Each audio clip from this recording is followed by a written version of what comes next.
ഈശോ മിശിഹായ്ക്ക് സ്തുതിയായിരിക്കട്ടെ. കുറച്ച് നാളായല്ലോ നമ്മൾ കണ്ടിട്ട്.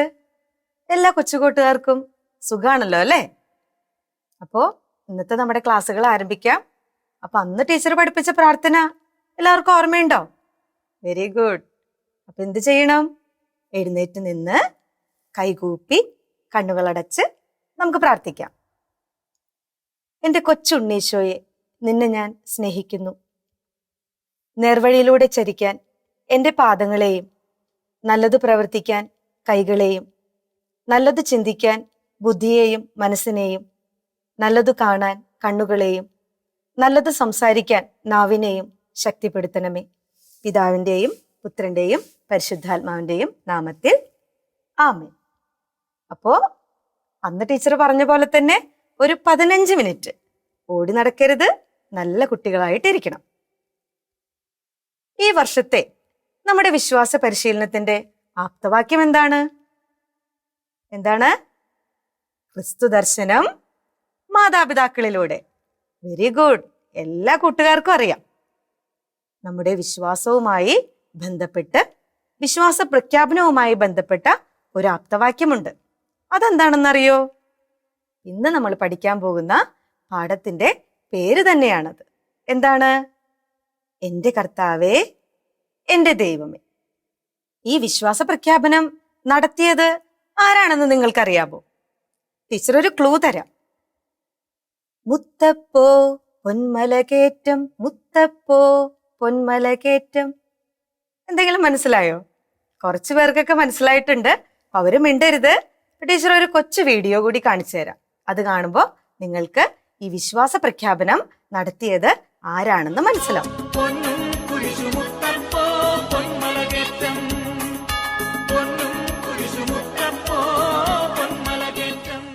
വീഡിയോ കണ്ടല്ലോ. അപ്പൊ ആരാണ് ഈ വിശ്വാസ പ്രഖ്യാപനം നടത്തിയത്? വിശുദ്ധ തോമാസ് ലീഹ. Very good. അപ്പോ ഇന്നത്തെ നമ്മുടെ പാഠം ഈ വിശ്വാസ പ്രഖ്യാപനവുമായി ബന്ധപ്പെട്ട ആപ്തവാക്യം, ഈ വിശ്വാസ പ്രഖ്യാപനവുമായി ബന്ധപ്പെട്ട സംഭവത്തെ കുറിച്ചിട്ടാണ് നമ്മൾ ഇന്ന് പഠിക്കുന്നത്. ഒരിക്കൽ ഒരു പ്രദേശത്ത് കടുത്ത വേനലാണ്. അവിടെ മഴയോ ഒന്നുമില്ല. അങ്ങനെ ഒരു മഴ പെയ്യാൻ വേണ്ടി ഒരു പ്രാർത്ഥനാ കൂട്ടായ്മ നടത്തുന്നു. അതില് കൊച്ചുകുട്ടികളും മുതിർന്നവരും എല്ലാവരും പങ്കെടുക്കുന്നുണ്ട്. അങ്ങനെ അവർ ആ പ്രാർത്ഥനാ കൂട്ടായ്മയ്ക്ക് പോവുകയാണ്. അവിടെ ചെന്നപ്പോൾ മുതിർന്നവർ നോക്കിയപ്പോഴേ നമ്മുടെ കുട്ടികളുടെ കയ്യിലൊക്കെ കൊട. അപ്പൊ മുതിർന്നവർ ചോദിച്ചു, നിങ്ങൾ എന്തിനീ കൊടയൊക്കെ ആയിട്ട് വന്നേക്കണേ? അപ്പൊ കുട്ടികൾ പറഞ്ഞൊരു മറുപടി ഉണ്ട്. മഴ പെയ്യിക്കാൻ വേണ്ടിയിട്ടല്ലേ നമ്മൾ പ്രാർത്ഥിക്കുന്നേ. വളരെ സിമ്പിൾ ആയിട്ടുള്ള ഒരു ഉത്തരം അല്ലേ? പക്ഷേ വളരെ പവർഫുൾ ആയിട്ടുള്ള ഒരു ചിന്ത കൂടി അതിലുണ്ട്. നമുക്കൊക്കെ വിശ്വാസമുണ്ടോ? വിശ്വാസമുണ്ട്. നമ്മുടെയൊക്കെ വിശ്വാസം പലപ്പോഴും എങ്ങനെയാണ്? നമ്മുടെ വാക്കുകളിലാണ് അല്ലേ? നമ്മൾ അധരങ്ങൾ കൊണ്ട് പറയും. പക്ഷേ നമ്മുടെ വിശ്വാസം എവിടെ നിന്നുണ്ടാകണം? നമ്മുടെ ഹൃദയത്തിൽ നിന്ന് ഉണ്ടാകണം. ഹൃദയത്തിൽ വിശ്വസിച്ചുകൊണ്ട് വേണം അധരങ്ങൾ കൊണ്ട് നമ്മളത് പറയാനായിട്ട്. അപ്പൊ ഈ ഒരു കൊച്ചു കഥയിലൂടെ വലിയൊരു സന്ദേശം നമുക്ക് ലഭിക്കുന്നുണ്ട്. നമ്മളെല്ലാവരും വിശ്വാസമുള്ളവരായിരിക്കണം. നമ്മുടെ വിശ്വാസം എവിടെ നിന്നും ഉണ്ടാകണം?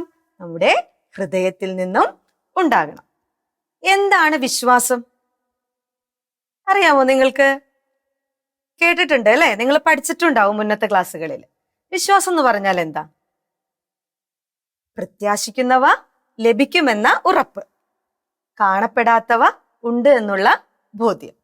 നമ്മൾ സാധാരണയായിട്ട് പറയാറുണ്ട്. അപ്പൊ നമ്മുടെയൊക്കെ കാര്യത്തില് ഇപ്പൊ വിശ്വാസം നഷ്ടപ്പെട്ടു കഴിഞ്ഞാൽ എന്ത് സംഭവിക്കുന്നു? നമുക്ക് പ്രത്യാശ നഷ്ടപ്പെടും. ഈ പ്രത്യാശ നഷ്ടപ്പെട്ടാൽ എന്ത് സംഭവിക്കുന്നു? നമ്മളൊക്കെ നിരാശരാകും. അപ്പോ പ്രത്യാശയോടുകൂടി ജീവിക്കണം. എങ്കിലാണ് നമുക്ക് എന്തുണ്ടാവുള്ളൂ? വിശ്വാസം ഉണ്ടാവുകയുള്ളൂ. ഈ നിരാശയുടെ കാര്യം പറഞ്ഞപ്പോഴേ, നിങ്ങൾ കുട്ടികൾക്ക് ഇടയ്ക്ക് കൊച്ചു കൊച്ചു നിരാശകളൊക്കെ ഉണ്ടാവാറുണ്ട് അല്ലെ? എന്തൊക്കെയാണ് നിങ്ങൾക്ക് ഉണ്ടാവുന്ന നിരാശ? ഒന്ന് പറഞ്ഞേ. എന്താ? പഠിച്ചിട്ട് ഓർമ്മ നിൽക്കുന്നില്ല അല്ലേ? പിന്നെന്താണ്? പരീക്ഷയ്ക്ക് പഠിച്ച കാര്യങ്ങളൊന്നും ഭംഗിയായിട്ട് എഴുതാൻ സാധിച്ചില്ല. പിന്നെ ചിലപ്പോ എന്ത് നിരാശ തോന്നും?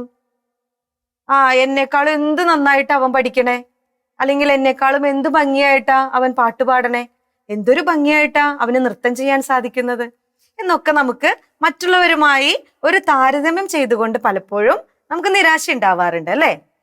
പക്ഷെ ടീച്ചറുടെ കുട്ടികളോട് എപ്പോഴും പറയുന്ന ഒരു കാര്യമുണ്ട്. നമ്മുടെ ദൈവം നമുക്ക് കഴിവുകളൊക്കെ തുല്യമായിട്ടാണ് നൽകിയിരിക്കുന്നത്. പക്ഷേ അതിലൊരു കുഴപ്പമുണ്ട്. നമ്മളത് പ്രയോജനപ്പെടുത്തുന്ന രീതിയിലുള്ള വ്യത്യാസമാണ് നമ്മളെ മുൻപന്മാരും പിൻപന്മാരും ആക്കുന്നത്. അപ്പൊ നമ്മൾ എന്ത് ചെയ്യണം? നമ്മുടെ കഴിവുകളെ തിരിച്ചറിഞ്ഞ് കഴിവുകളെ മാക്സിമം നമ്മൾ പ്രയോജനപ്പെടുത്തണം. അപ്പൊ നമ്മളെല്ലാവരും ആരായി മാറും? മുൻപന്മാരായി മാറും. അല്ല, നമുക്കങ്ങനെ കഥയൊക്കെ പറഞ്ഞിരുന്നാ മതിയോ? ഇന്നത്തെ നമ്മുടെ പാഠഭാഗത്തെ കുറിച്ച് നമ്മൾ മനസ്സിലാക്കണം അല്ലേ? നമ്മുടെ ഈശോയുടെ ശിഷ്യന്മാര് വളരെ ദുഃഖത്തിലാണ്. എന്താണ് അതിന്റെ കാരണം എന്ന് നമുക്കൊന്ന് ചോദിച്ചാലോ? ചോദിക്കാം. ഈശോയുടെ കുരിശുമരണവും പീഡാനുഭവവും എല്ലാം അവരെ വളരെ നിരാശയിലാക്കി മാറ്റി. ടീച്ചർ പറഞ്ഞൂലേ നേരത്തെ, പ്രത്യാശ നഷ്ടപ്പെടുമ്പോഴാണ് എന്തുണ്ടാകുന്നത്? നിരാശ ഉണ്ടാകുന്നത്. അപ്പൊ അവരുടെ കൂടെ, അവരോടൊപ്പം, അവരെ സ്നേഹിച്ച് അവരനുഭവിച്ച അവരുടെ ഗുരു ഈശോ അവർക്ക് നഷ്ടപ്പെട്ടിരിക്കുന്നു. കാൽവരിയിലെ കുരിശുമരണം അത് അവരെ വളരെ ദുഃഖത്തില് ആഴ്ത്തിയിരിക്കുന്നു. യഹൂദന്മാരെ ഭയന്ന് അവരൊരു മുറിയിൽ കതകടച്ചിരിക്കുകയാണ്. അപ്പൊ ഇനി അവർക്ക് പ്രതീക്ഷയില്ല അവരുടെ ജീവിതത്തിൽ. അങ്ങനെ അവരുടെ ജീവിതത്തിൽ എന്ത് കടന്നു വന്നു? നിരാശ കടന്നു വന്നു. അങ്ങനെ ഇരിക്കുന്ന അവസരത്തിലാണ് തന്റെ പ്രിയപ്പെട്ട ശിഷ്യന്മാര് നിരാശയിലാണെന്ന് തിരിച്ചറിഞ്ഞ് ഉദ്ധാനം ചെയ്ത അന്ന് രാത്രി തന്നെ ഈശോ തന്റെ പ്രിയപ്പെട്ട ശിഷ്യന്മാരുടെ മധ്യത്തിലേക്ക് കടന്നു വരികയാണ്. ഈശോ വരുമ്പോ അവരോട് ആശംസിക്കുന്ന ഒരു വാക്കുണ്ട്. നമ്മുടെ ഈ തണ്ണീർമത്തൻ ദിനങ്ങൾ എന്ന് പറഞ്ഞൊരു സിനിമ കണ്ടിട്ടുണ്ടോ നിങ്ങള്? അതില് ജെയ്സൺ പറയുന്നുണ്ട്. എന്താ പറയണേ? എനിക്കിത്തിരി മനസ്സമാധാനം തരൂ അല്ലെ? ഈ പ്രതീക്ഷ നഷ്ടപ്പെട്ട് നിരാശയിലായ ശിഷ്യന്മാർക്ക് എന്താണ് നഷ്ടപ്പെട്ടിരിക്കുന്നത്? മനസമാധാനം. അപ്പോ ആ സമാധാനവുമായാണ് ഈശോ അവരുടെ മധ്യത്തിലേക്ക് കടന്നു വന്നത്. ഈശോ അവരുടെ അടുക്കിലേക്ക് വന്നുകൊണ്ട് പറഞ്ഞു, നിങ്ങൾക്ക് സമാധാനം. അവർ വളരെ അത്ഭുത പരതന്ത്രരായി. എന്താണ്? ഞങ്ങളുടെ ഗുരു നഷ്ടപ്പെട്ട് എന്ന് കരുതിയ തങ്ങളുടെ ഗുരു തിരിച്ചു വന്നിരിക്കുന്നു. ഈശോ തന്റെ കൈകളും പാർശ്വവും എല്ലാം അവരെ കാണിച്ചു, അവരോട് സംസാരിച്ചു. അവർ വളരെ സന്തോഷഭരിതരായി.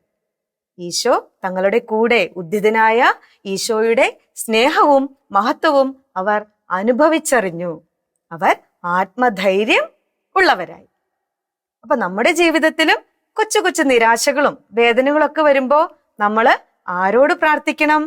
ആരോട് നമ്മുടെ മധ്യത്തിലേക്ക് വരാൻ പറയണം? ഉദ്ധിതനായ ഈശോയോട്. ആ ഉദ്ധിതനായ ഈശോ നമ്മളോട് സംസാരിക്കുന്നത് എന്തിലൂടെയാണ്?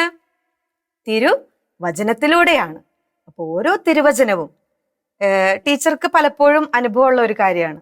കുറച്ച് വിഷമമൊക്കെ തോന്നുമ്പോ അല്ലെങ്കിൽ എന്തെങ്കിലുമൊക്കെ കാര്യത്തിൽ നമുക്ക് നിരാശ മനസ്സിൽ തോന്നുമ്പോൾ ടീച്ചർ പ്രാർത്ഥിച്ചുകൊണ്ട് നമ്മുടെ ബൈബിൾ എടുക്കും. ബൈബിൾ എടുത്ത് കണ്ണടച്ച് പ്രാർത്ഥിച്ചുകൊണ്ട് ആ ബൈബിൾ തുറക്കുമ്പോൾ ശരിക്കും ഈശോ നമ്മോട് സംസാരിക്കുന്ന രീതിയിലുള്ള ഒരു ദൈവവചനം ടീച്ചർക്ക് കാണാനായിട്ട് സാധിച്ചിട്ടുണ്ട്. അതുപോലെ തന്നെ നിങ്ങളും കൊച്ചു കൊച്ചു നിരാശകളും വേദനകളൊക്കെ വരുമ്പോ അതില് ആകെ വിഷമിച്ചിരിക്കാതെ എന്ത് ചെയ്യണം? പ്രാർത്ഥിച്ചുകൊണ്ട് തിരുവചനം വായിക്കാനായിട്ട് പരിശ്രമിക്കണം. ആ തിരുവചനം നമ്മെ ശക്തിപ്പെടുത്തും, ആത്മധൈര്യം നമുക്ക് പകരും. അപ്പൊ റെഡിയാണല്ലോ? ഓക്കെ. അപ്പൊ നമ്മൾ ആദ്യ ഭാഗത്ത് പഠിച്ചത് നിരാശരായി വിഷമിച്ചിരുന്ന ശിഷ്യന്മാരുടെ അടുത്തേക്ക് ആര് വന്നു? ഈശോ അവരുടെ മധ്യത്തിലേക്ക് വന്നു. ഇനി നമ്മള് ഈശോ മധ്യത്തിലേക്ക് വന്ന ചിത്രം കണ്ടു അല്ലെ? ഈശോയ്ക്ക് എത്ര ശിഷ്യന്മാരുണ്ടായിരുന്നു? 12 ശിഷ്യന്മാരുണ്ട്. അതില് നമ്മുടെ യൂദാസ് കറിയോത്ത ഈശോയെ ഒറ്റിക്കൊടുത്തു. അതോടുകൂടി ശിഷ്യൻ എന്നുള്ള സ്ഥാനം അവിടെ നഷ്ടപ്പെട്ടു. അപ്പൊ നമുക്ക് 11 പേര് അവിടെ കാണണ്ടേ? ഏതോ ഒരു ശിഷ്യൻ അവിടെ മിസ്സിംഗ് ആണ് അല്ലെ? അപ്പോ ആരാണ് ആ ശിഷ്യത്വത്തില് ഇപ്പൊ നമ്മൾ കാണാതിരുന്ന വ്യക്തി? നമ്മുടെ ആ കൂട്ടത്തില്, ശിഷ്യന്മാരുടെ കൂട്ടത്തില് കുറച്ച് ധൈര്യമൊക്കെ ഉള്ള ഒരു ശിഷ്യനാണ് ആര്? വിശുദ്ധ തോമാസ് ലീഹ.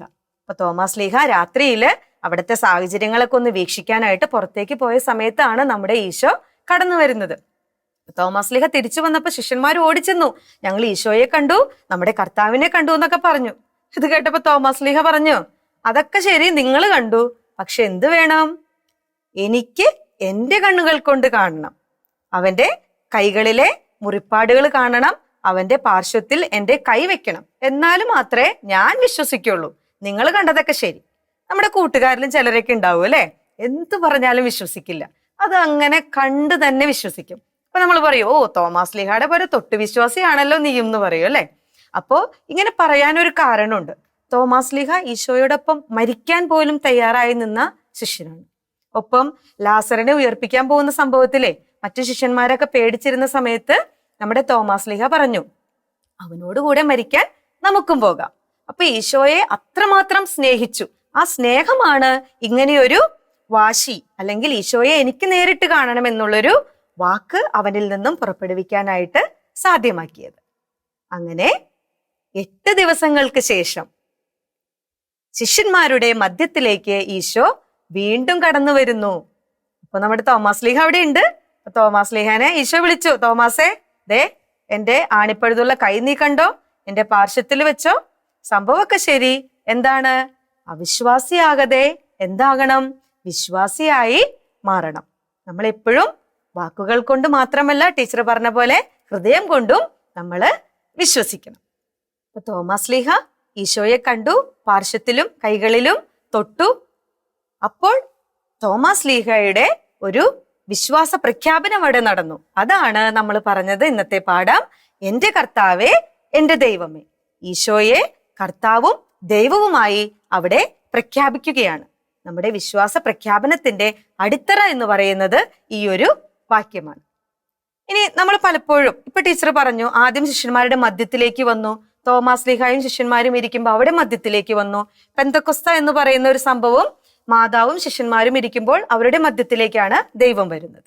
അപ്പൊ മധ്യത്തിൽ നമ്മുടെ കൂട്ടായ്മകളിലാണ് എന്തുള്ളത്? ദൈവത്തിന്റെ സാന്നിധ്യം ഉള്ളത്.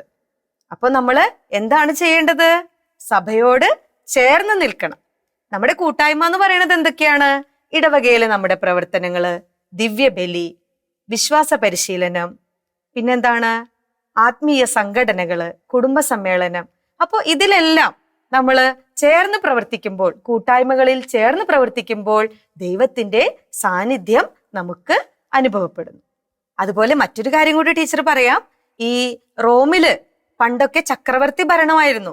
ചക്രവർത്തിമാര് സ്വയം പ്രഖ്യാപിക്കും, ഞാനാണ് സുപ്രീം പവർ, ഞാനാണ് കർത്താവെന്ന് ഉള്ള രീതിയിലായിരുന്നു അവരുടെ ഭരണം. എന്നാൽ ആ സമയത്താണ് നമ്മുടെ തോമാസ് ലീഹ പ്രഖ്യാപിക്കുന്നത്, എന്താണ്? ഈശോയാണ് കർത്താവും ദൈവവും. കർത്താവും ദൈവവുമായ ഈശോയാണ് നമ്മുടെ സുപ്രീം പവർ. അപ്പൊ നമ്മൾ ക്രിസ്ത്യാനികൾ എന്താണ് നമ്മുടെ മനസ്സിലുള്ള ചിന്തയായിരിക്കേണ്ടത്? നമ്മുടെ സുപ്രീം പവർ എന്ന് പറയുന്നത് ആരാണ്?